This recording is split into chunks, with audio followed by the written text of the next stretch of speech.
The meeting room of the Galactic Military Academy was enormous. It had to be. 70 different species sent their best warriors here, and some of those species stood 3 meters tall. The walls were made of smart glass that could change to show any star system in the known galaxy. Right now they showed nothing but a calm blue. Like Earth's sky, Commander Day sat at the curved table, his hands folded in front of him. He had been in the military for 25 years, but this was his first time off Earth as humanity's representative. Next to him sat Hannah, a young woman with sharp eyes who served as Earth's cultural liaison. She had warned him this meeting would be difficult. Across from them sat Vrax, a creature that looked like a massive praying mantis covered in armor plates. He was the head combat instructor, and he had been testing Day since the human arrived 3 weeks ago. Every drill, every simulation, every test seemed designed to prove that humans were weak. "Let us continue with the training protocols," said Quelos, the reptilian general who ran the academy. His scales were deep green, and his eyes never blinked. "We have reviewed the combat capabilities of each species. Now we must discuss something equally important. How do your species prepare the young for military service?" Around the table, various aliens shifted in their seats. Some had tentacles, some had wings, others had too many legs to count. But they all understood the question. A bird-like creature named Tika spoke first. Her voice came out in melodic chirps that the translator rendered into standard speech. "Our young are placed in flight simulators from age 3. By age 7, they can navigate any weather condition without fear. The simulations remove all danger while building perfect instincts." Quelos nodded approvingly. "And what is the injury rate?" "0, Tika said proudly. "The simulations cannot harm them." A blob-like creature spoke next, its voice bubbling. "We transfer combat knowledge directly into young minds through genetic memory. They are born knowing how to fight. No training necessary?" "Efficient," Quelos said. Vrax's mandibles clicked together in what might have been a smile. "My species is superior to all. We grow our warriors in acceleration pods. They emerge at age 5 with the body of an adult and the combat skills of a master. We do not waste time with childhood weakness." Several species made sounds of approval. Day remained silent. "And what of humans?" Quelos turned his unblinking gaze to Day. "How do you prepare your young for war?" "I have studied your history. You fight constantly. Your planet has never known true peace. You must have remarkable training protocols." The room fell quiet. Every alien eye, sensor, or optical organ focused on the human commander. Day took a slow breath. "We don't have simulations that prevent all injury. We don't transfer knowledge genetically. We don't grow children in pods. Then what do you do?" Vrax leaned forward, his compound eyes gleaming. "How does a species as fragile as yours produce warriors?" "We let them experience the real world," Day said simply. "From the time they can walk, we give them challenges. They fall down. They get hurt. They fail. They learn." The room erupted. Not in applause, but in shocked chittering, hissing, and other sounds of distress. "You let them get hurt?" Tika's feathers ruffled in agitation. "That is barbaric." "Without safety protocols?" The blob creature rippled with what looked like horror. "They could die." Vrax slammed his bladed forearm on the table. "You are either lying or your species practices child abuse. Which is it, human?" Hannah touched Day's arm gently. He nodded to her. "Commander Day is telling the truth," Hannah said calmly. "Human children face real danger during their development. We believe it is necessary." "Necessary?" Quelos tilted his head. "Explain this logic. Why would you risk your offspring?" "Because the world is dangerous," Day said. "If we protect them from every possible harm, they never learn to protect themselves. When we are not there, they die? We train them to survive without us." "This is madness," Vrax hissed. "You are mammals. Your young are born helpless, more helpless than most species. And you throw them into danger?" "Not throw," Hannah corrected. "Guide, there is a difference." "I see no difference," Quelos said. If you place young in danger, you are abandoning them to fate. Day shook his head. We are always watching, always ready to help if the danger becomes too great. But we let them struggle. We let them fail. Because failure teaches better than success ever could. Impossible, the blob creature said. Our youth would die from such treatment. Perhaps yours would, Day admitted. But ours don't. They grow stronger. Vrax stood up, his full height making him tower over the table. I do not believe you. I think you are exaggerating to make your species seem more impressive. Prove these claims. Hannah looked at Day. He gave a small nod. I can show you footage, Hannah said. Real recordings from Earth of how human children train and learn. Yes, Quello said immediately. I wish to see this. If humans truly expose their young to danger, we must understand why the species has not gone extinct. Very well, Vrax said, settling back into his seat. Show us these recordings. I expect to see that you have been exaggerating. No species could survive such reckless child-rearing practices. When would you like to view the footage?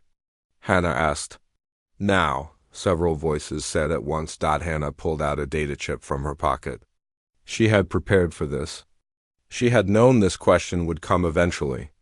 I should warn you, she said as she loaded the chip into the room's display system. Some of what you see may be disturbing. Human training methods are very different from yours. We are warriors, Vrax said dismissively. We have seen battle. We have seen death. What could possibly disturb us about watching children play? Hannah's expression remained neutral, but Day saw the slight sadness in her eyes. She had reviewed all this footage. She knew what was coming. These are not play recordings, Hannah said quietly. These are training recordings. Real training. The kind that prepares humans for a world that does not forgive weakness. The lights dimmed. The walls shifted from peaceful blue to active display screens. Multiple views appeared, each showing a different scene from Earth. Let us begin, Quello said. Hannah pressed the start button. The first image appeared on the screen. A small child, barely 5 years old, stood next to a two-wheeled bicycle. He had a helmet on his head, pads on his knees and elbows. His parents stood several meters away, watching but not touching. The boy climbed onto the bicycle. He pushed forward. The bike wobbled. And then the child fell. Around the room, several aliens gasped. The boy hit the ground hard. The knee pads scraped against concrete. Even through the pads, it looked painful. Stop the recording, Tika said urgently. The child is injured. Why are the parents not helping? On screen, the boy sat on the ground, crying. His knee was bleeding where the skin had torn despite the pad. The parents walked closer but did not pick him up. Get back on, the father said in Korean, translated by subtitles. You can do it. The boy shook his head, tears streaming down his face. Taiho, the mother said gently. You have to try again. The child named Taiho stood up slowly, whimpering. He climbed back on the bicycle. He fell again. This is torture, someone whispered. Day watched the screen, his expression unchanging. He had learned to ride a bicycle the same way. So had his daughter. So had millions of human children throughout history. On screen, Taiho got back up and tried again. The recording continued. Taiho fell 6 more times before he finally managed to pedal the bicycle in a straight line for 10 meters. When he succeeded, he was covered in small scrapes and bruises. His parents cheered and hugged him, but they noticed how several aliens in the room looked disturbed rather than happy. That was just the beginning, Hannah said softly. She switched to the next recording. The screen now showed a swimming pool. A girl around 8 years old stood at the edge of the deep end. Her name appeared in the subtitle as Sora. An instructor stood behind her, and a lifeguard sat in a tall chair nearby. She does not know how to swim? Asked a aquatic species representative, its gills fluttering with concern. She is learning, Hannah said, before anyone could ask another question. The instructor pushed Sora into the water. The room exploded with shouts. Several aliens stood up from their seats. Tika's feathers stood completely on end. That is attempted murder. Vrax roared. On screen, Sora splashed into the water. She went under. The camera showed her face beneath the surface, eyes wide with panic. She flailed her arms and legs with no coordination. Water went into her mouth. "Stop this immediately," Quelos commanded, but Hannah did not stop the recording. "Watch," she said firmly. Sora's head broke the surface. She gasped for air, coughing. Her arms slapped at the water. The lifeguard watched carefully but did not move. The instructor called out instructions that Sora could barely hear over her own panicked splashing. Slowly, desperately, the girl's movements became less wild. Her legs found a rhythm. Her arms pushed water instead of just hitting it. She was not swimming well, but she was swimming. She made it to the edge and grabbed the wall, gasping and crying. "Again," the instructor said. "No." Tika stood fully upright. "You cannot make her do that again." She almost drowned. "She did not drown," Day said quietly. The lifeguard was there. The instructor was there. They would have pulled her out if she truly failed. But she needed to feel the fear. She needed to know what drowning feels like so she could learn to fight against it. "This is insane," the blob creature said. "Our young would die from the stress alone." "Yours might," Day agreed. "Ours don't." On screen, Sora climbed out of the pool. She was shaking and crying. The instructor gave her 30 seconds to breathe, then pointed back at the water. Sora jumped in again. This time she swam a little better. Hannah switched to the third, recording before anyone could protest further. This next one is from a martial arts school. A boy named Junho appeared on screen. He was perhaps 10 years old, wearing a white uniform with a yellow belt. Across from him stood another child, bigger and older, wearing a brown belt. "Sparring match," Day explained. "They fight until one of them scores 3 points or gives up." "With safety gear?" asked a mammalian observer that looked like a giant otter. "Padding on hands and feet. A guard for the teeth." "Nothing else," Hannah said. The match began. The older boy was faster and stronger. He kicked Junho in the ribs. Even through the padding, it looked like it hurt. Junho stumbled back. "Break it up!" Someone shouted. But the instructor on screen did not stop the fight. He just called out, "Keep your guard up, Junho." The older boy swept Junho's legs. The younger boy crashed to the mat on his back. The impact made several aliens wince. "Point." The instructor called. Junho got up slowly. His eyes were watering, but he had not cried yet. He raised his hands again. The older boy attacked again, landing another kick. Another point. Junho was losing badly. Everyone could see it. And no one stopped it. "Where is the honor in this?" Vrax demanded. "The opponent is clearly stronger. This teaches the weak child nothing except that he is weak." "Watch his eyes," Day said on screen. Junho's face changed. The fear was still there, but something else joined it. Determination, anger, the will to not give up. The older boy came in for another attack. This time Junho was ready. He blocked the kick and countered with a punch to the chest. Not hard enough to score a point, but enough to surprise his opponent. The older boy had to step back and reset. Junho did not win the match. He lost 3-1. But when it ended, the instructor bowed to him with respect. The older boy helped him up and touched fists with him. "He lost," Quelos observed. "What did he learn except defeat?" "He learned that being afraid does not mean you give up," Day said. "He learned that a smaller fighter can still land a hit on a bigger one. He learned that losing a fight is not the end of the world. And he learned that he can take hits and keep standing. Those are lessons you cannot teach in a simulation." Hannah brought up the fourth recording. This one is harder to watch. A teenage girl named Yuna appeared on screen. She was climbing a mountain. Real rock, real height, real danger. She wore a harness connected to ropes. But the safety equipment looked minimal compared to what the aliens expected. The group watched as Yuna climbed higher. She was breathing hard. The altitude was affecting her. She looked tired and sick. "She has altitude sickness," an alien medic said immediately. "She needs to descend and receive treatment."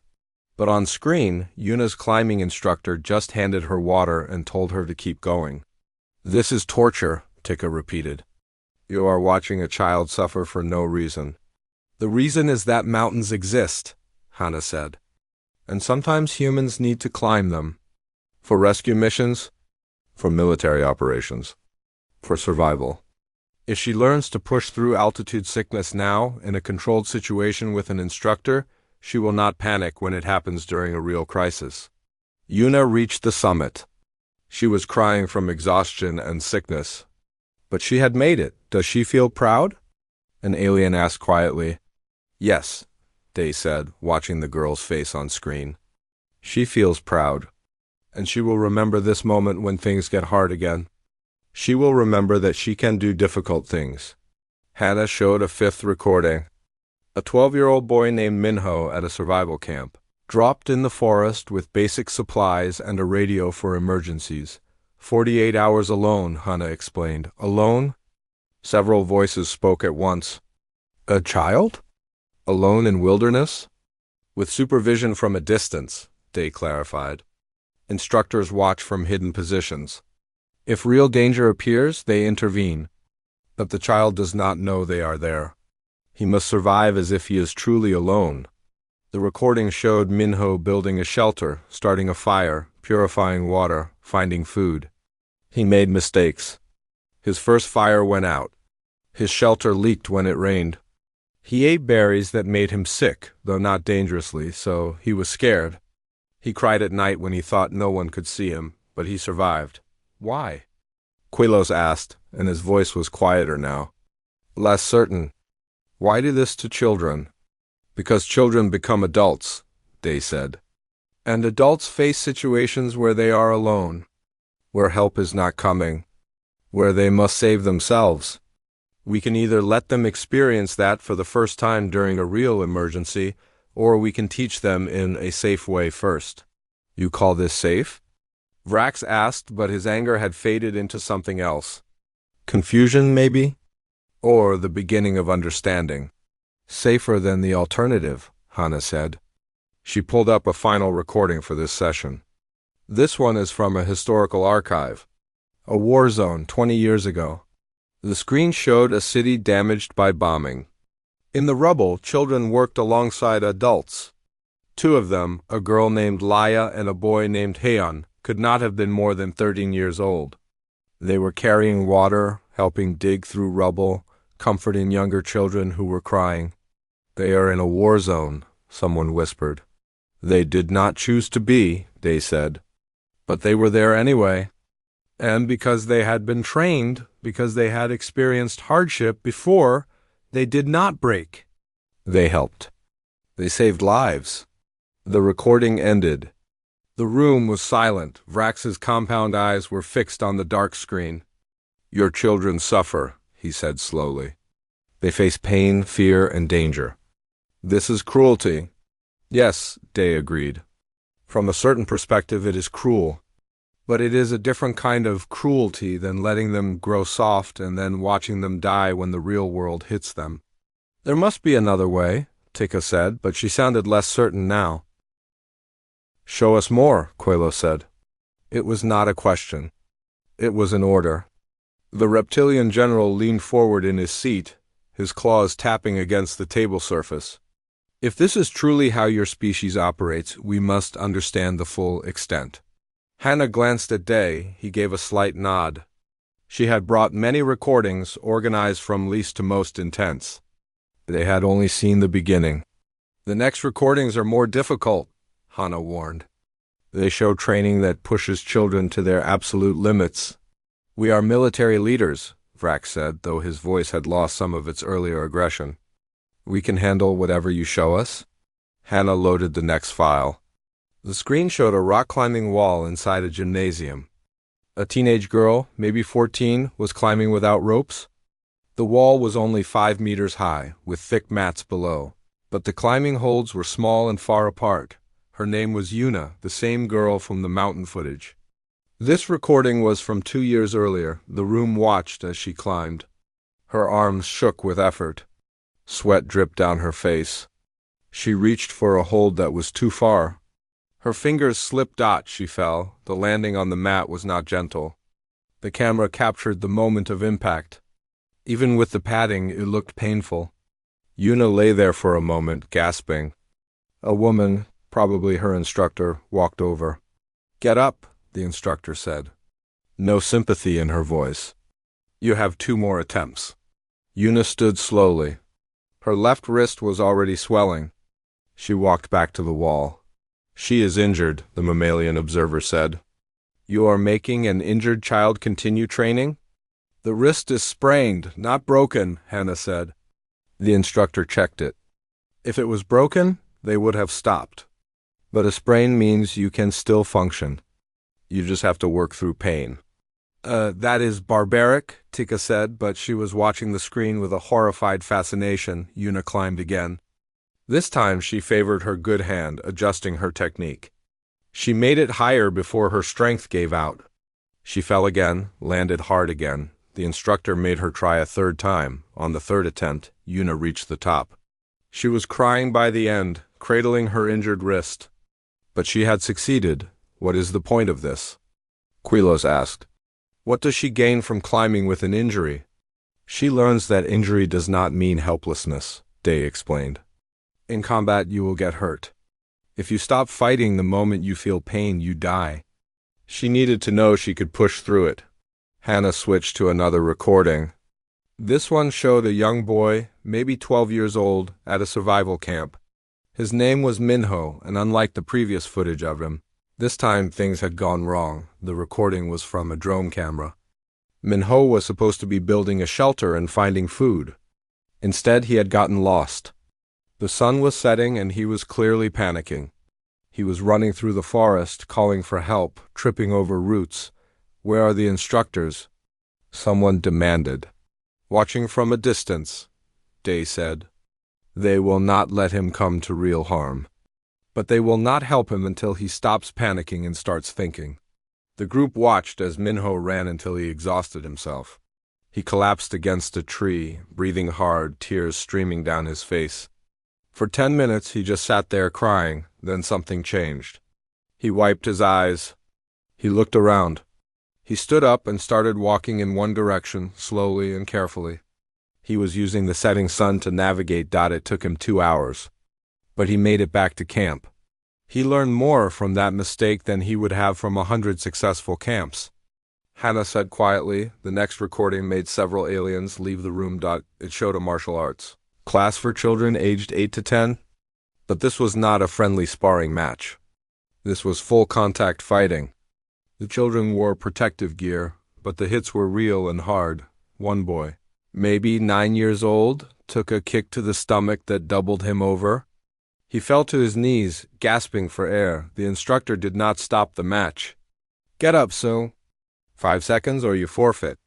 The boy named Sung struggled to his feet, still gasping. His opponent did not wait. Another kick, this time to the thigh.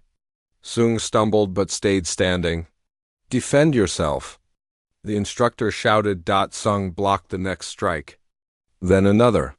His breathing steadied. He started fighting back. He lost the match, but he lasted the full round. "You are teaching them to endure violence," Vrax said. His mandibles were tight. "This is soldier training, not child training." "Every human is a potential soldier," Day said, "because every human lives on a world that might demand they fight. We do not have the luxury of separating military training from childhood. The two must overlap." Hannah pulled up historical footage next.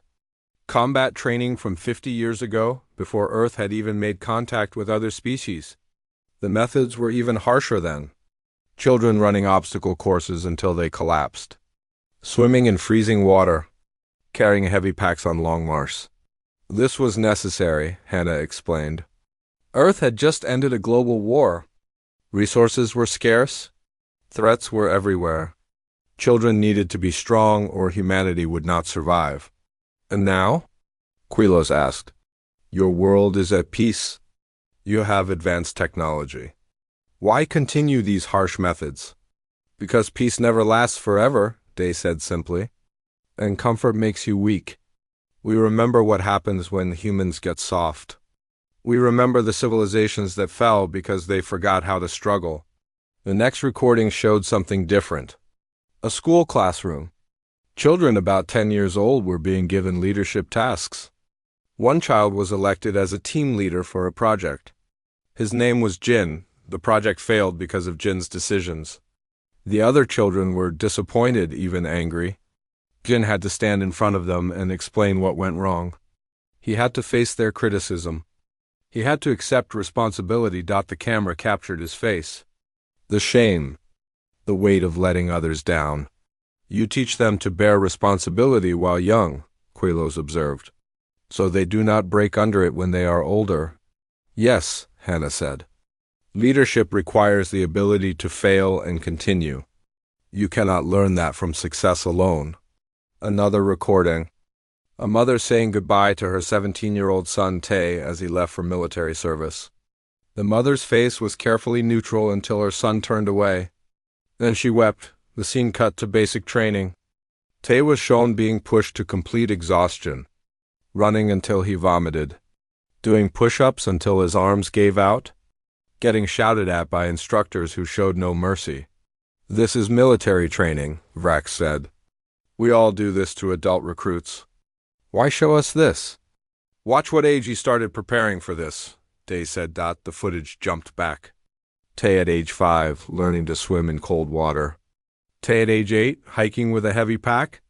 Tae at age 12, at that same survival camp where Minho had trained. Tae at age 15. In advanced martial arts classes, every piece of harsh military training he faced at 17 had been built on foundations laid since early childhood. You do not suddenly make them warriors, Quilo said slowly. You build them into warriors across their entire youth.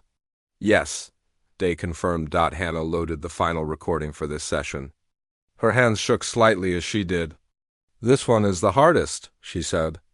It is from an earthquake disaster 5 years ago. The screen showed destruction. Buildings collapsed. Fires burning. Emergency sirens wailing. And in the middle of the chaos among adult rescue workers, there were teenagers. Dozens of them, aged 14 to 17. They were moving rubble, organizing supplies, treating injuries with the first aid training they had learned in school. One girl, about 15 years old, was performing chest compressions on an unconscious man. The camera focused on her face. She was terrified. Tears streamed down her cheeks as she pressed down on the man's chest, counting compressions, breathing air into his lungs. She did this for 20 minutes. Her arms had to be burning. Her muscles had to be screaming. But she did not stop. Finally, paramedics arrived. They took over. The man lived. The girl stood up, stumbled a few steps away, and collapsed to her knees. Only then did she truly break down, sobbing uncontrollably. An adult rescue worker, a woman in a safety vest, knelt beside her and pulled her into a tight hug. You did well, the woman said in Korean, translated by subtitles. Your training saved him. You did well.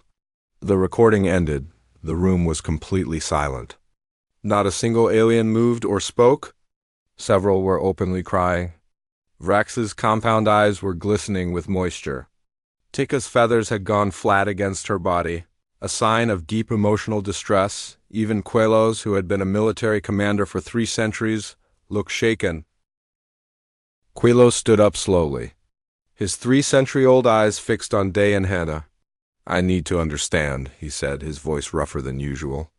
I need to understand why you do this. We will adjourn to a private chamber. Just the 4 of us. Vrax stood as well, saying nothing. His earlier aggression had completely vanished. The private chamber was smaller, circular with comfortable seating designed for multiple body types. The walls showed a gentle view of a nebula, colors swirling in the darkness of space. Quilo settled into his seat. Vrax remained standing, his bladed arms folded across his chest. Speak truthfully, Quilo said today. Not as a military commander. As someone who was once a human child. Were you trained this way? Day was quiet for a long moment. Then he began to speak. I grew up in a village on the coast, he said. We had typhoons every year. Big storms that destroyed homes and killed people. I was 7 years old when my father took me into the ocean during a storm. Tika, who had joined them in the private chamber, made a sound of distress. Not the worst part of the storm, Day continued. But the water was rough. Waves twice my height. I was scared. I cried and held on to my father. He held me for a minute, then he let go. He let you drown? Vrax asked, his voice barely above a whisper. He let me learn, Day corrected. I went under. Water went into my nose, my mouth. I thought I was going to die. But my body knew what to do because he had been teaching me in calm water for years. I kicked, I paddled. My head broke the surface. I gasped for air and immediately went under again. Day's eyes grew distant, remembering. My father was right there. He could have grabbed me at any moment. But he let me struggle for 30 seconds. 30 seconds that felt like forever. When he finally pulled me up, I was coughing up seawater and crying. But I was alive. And I had learned something that calm water could never teach me. What did you learn? Quilos asked. That I could survive the storm, Day said simply. 2 years later, a typhoon hit while my father was away. I had to get myself and my younger brother to safety through flooding streets. I was 9 years old. If I had not learned to swim in rough water, we both would have died. The room was silent. When I was 10, Day continued, our village was badly damaged. No power, limited food, buildings destroyed. Adults were overwhelmed trying to help the injured and protect what was left. So the children helped too. We cleared rubble. We carried water. We did whatever small hands could do that large hands were too busy for. You were 10? Tika said. You should have been playing. Being children. We were children, they said. But the disaster did not care about that. It came anyway. We could either help or be helpless. Our training meant we could help. He leaned forward in his seat. When I was 15, I had to make a decision that saved 3 lives. A flash flood cut off a group of children, including my brother, from the rest of the village. The adults could not reach them. The water was too fast, but I was small and light. I could cross where adults could not. You were 15, Quello said. A child making life or death decisions. Yes, they agreed. And I was trained to make them. Not perfectly. Not without fear. But I could do it. An adult who had never faced danger would have frozen. I had been facing small dangers my whole life. This was just a bigger one. Hannah spoke next. Her voice was softer than Day's, but just as firm. My family were refugees, she said. We fled a war when I was 6. We had to walk for weeks to reach safety. I saw things no child should see. But we survived because my parents had trained me to be strong even before the war started. She looked at each alien in turn. By age 8, I spoke 3 languages because we needed to communicate in each country we passed through. By age 9, I was working small jobs to help my family earn money. By age 10, I was translating legal and medical documents because my parents could not read the local language well enough. You were forced to grow up too fast, Tika said. Sympathy in her voice. I was given the tools to survive, Hannah corrected. My childhood was hard, yes, but I am alive. Many children who were not trained, who were protected from everything, did not survive that journey. They broke when things got hard. They could not adapt? She pulled out a small device and showed them a picture. A young girl, maybe 7 years old, smiling despite wearing torn clothes and standing in a refugee camp. This is me, Hannah said. After we reached safety, I look happy, do you see? Because I was happy. I was tired, hungry, and scared. But I was also proud. I had helped my family survive. I had value. I had purpose. Human children take pride in their suffering? Vrax asked, confused.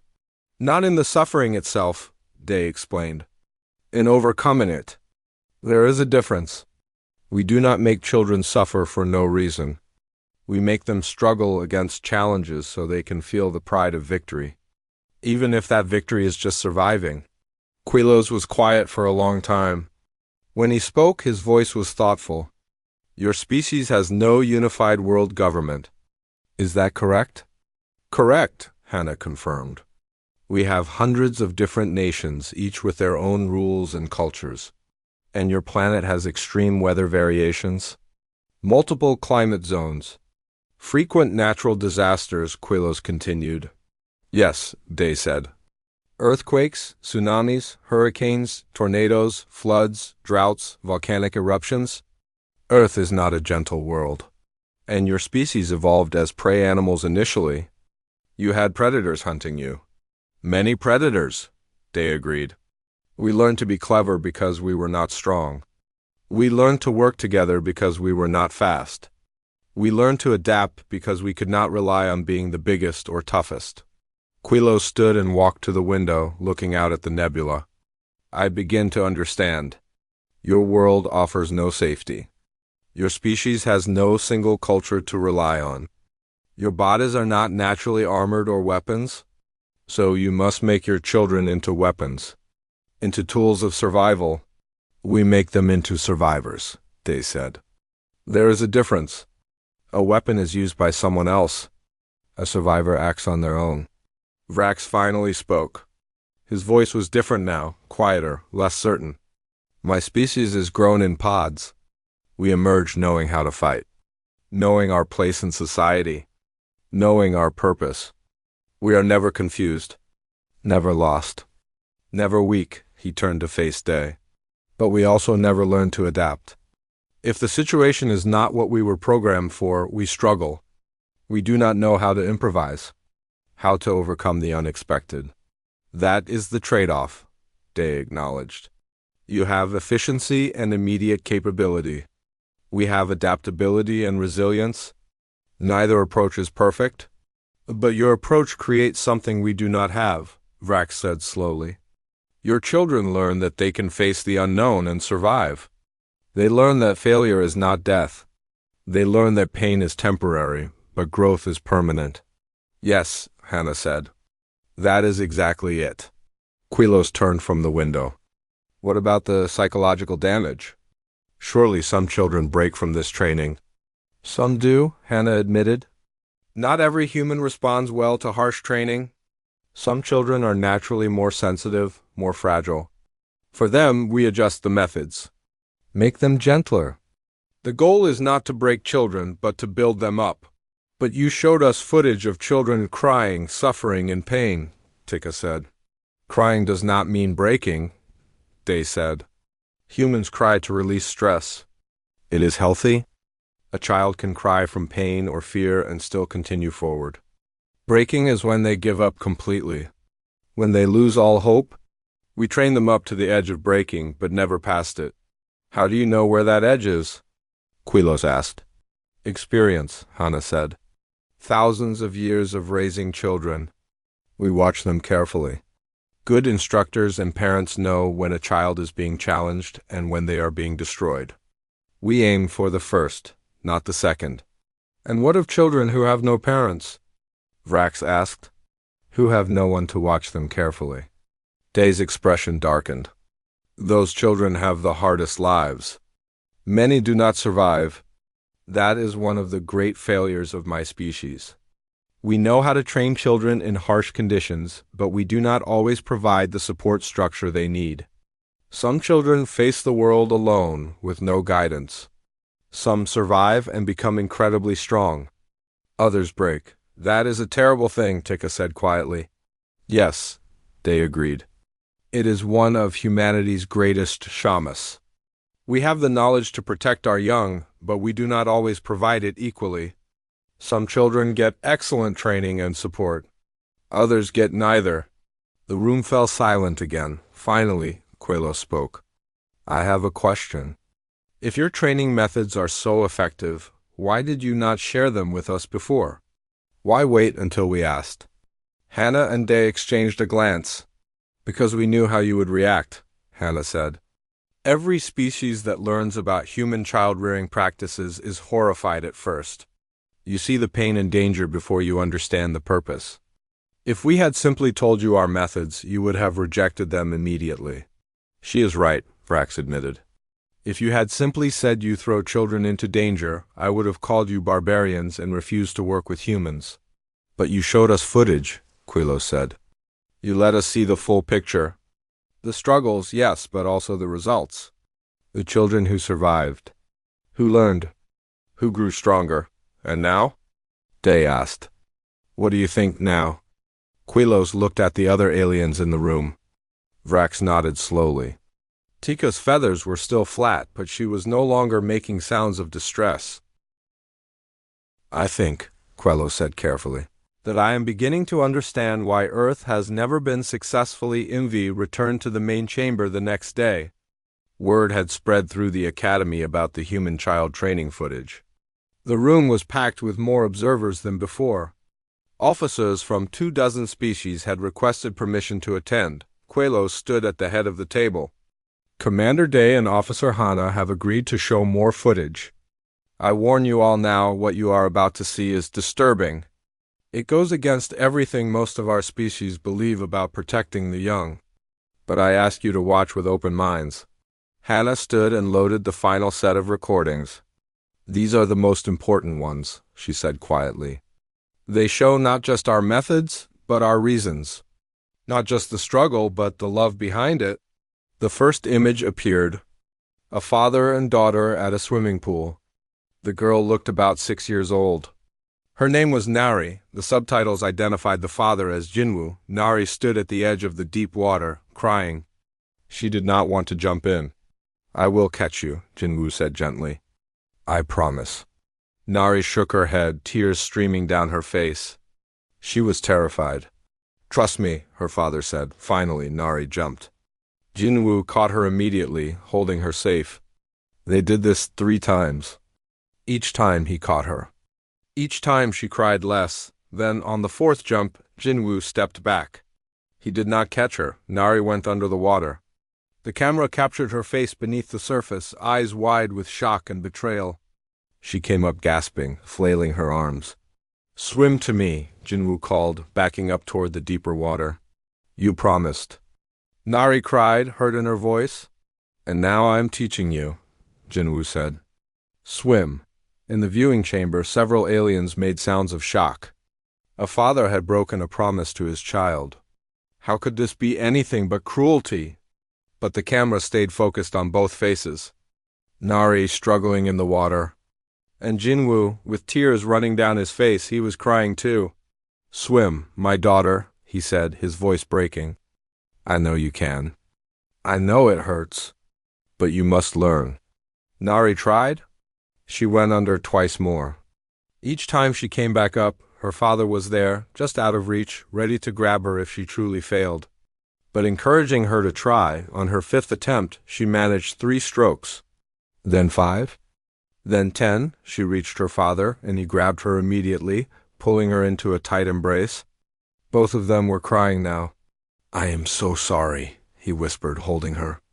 I am so sorry. But I will not always be here to catch you. You needed to know you could swim alone. The recording ended. Vrax's voice was barely audible. He hurt himself to teach her. Yes, Day said. That is what human parents do. We hurt ourselves by watching our children struggle. It would be easier to protect them from everything, to catch them every time. But we love them too much to leave them helpless. Hannah loaded the next recording. This one is from a school. A leadership exercise. The screen showed a classroom of children about 12 years old. They were voting for a team leader for a project. A boy named Jin was elected. Over the next week, the recording showed Jin making decisions. Some were good. Some were bad. The project was to plan a school event. Jin chose a theme that seemed fun but was too expensive. He did not budget correctly. He did not ask for help when he should have. The event was canceled. The other children were disappointed. Some were angry at Jin. The teacher made Jin stand in front of the class and explain what went wrong. The camera focused on Jin's face as he spoke. The shame, the guilt, the weight of letting down his peers. His voice shook as he apologized and listed his mistakes. This is psychological torture, someone in the viewing chamber said. This is responsibility, Day countered. In the real world, leaders make decisions that affect others. Sometimes those decisions fail. Jin learned at 12 years old what it feels like to let people down. He learned to accept responsibility. He learned to apologize and mean it. Those are lessons that will serve him for life. But he is only a child, Tika said. He should not bear such weight. Children become adults who lead nations, command ships, make life and death decisions, Hannah said. Better they learn about responsibility in a classroom where the stakes are low than in a war room where the stakes are thousands of lives. The next recording showed a mother saying goodbye to her son. The boy was 17, heading to military service. His name was Tae, the mother's name was Minji. The camera captured Minji's face as she hugged her son. She was smiling, encouraging him. Her voice was steady as she told him to be safe, to work hard, to make her proud. Tae walked away. The moment he was out of sight, Minji's face crumbled. She wept. Deep, silent sobs that shook her whole body. A friend appeared and held her. "He is strong," the friend said. "You raised him well?" "I know," Minji whispered through her tears. "But he is still my child. And I am sending him into danger." The recording jumped forward.